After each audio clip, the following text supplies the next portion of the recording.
နေ့လိုအပ်နေတဲ့အချိန်မှာလာရောက်ပြီးတော့ကူညီပေးတာဖြစ်ပါတယ်ဒီနေ့ကူညီပွဲဖြစ်မြောက်ရေးအတွက်ဆောင်ရွက်ပေးတဲ့မြောင်မြကြက်ချင်ဒီအသင်းဥက္ကဋ္ဌဆရာကြီးဦးဆန်းဝင်းကိုလည်းကျေးဇူးတင်ပါတယ်နောက်ဒီကရွာကန်ကြက်ချင်ဒီအသင်းဖွဲ့ဝင်များအားလုံးကိုလည်းကျေးဇူးတင်ပါတယ်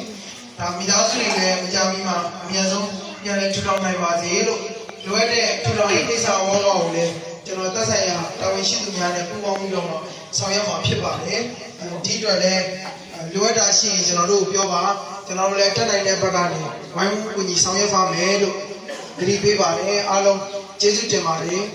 လူငယ်တွေအတွက်တောင်းဆုံးပါဘာသာလူမျိုးမခွဲဘူးနော်ဘဟုအာနာရမရှိဘူးနော်တို့နိုင်ရဲ့အတွက်တို့ပြည်သူများအတွက်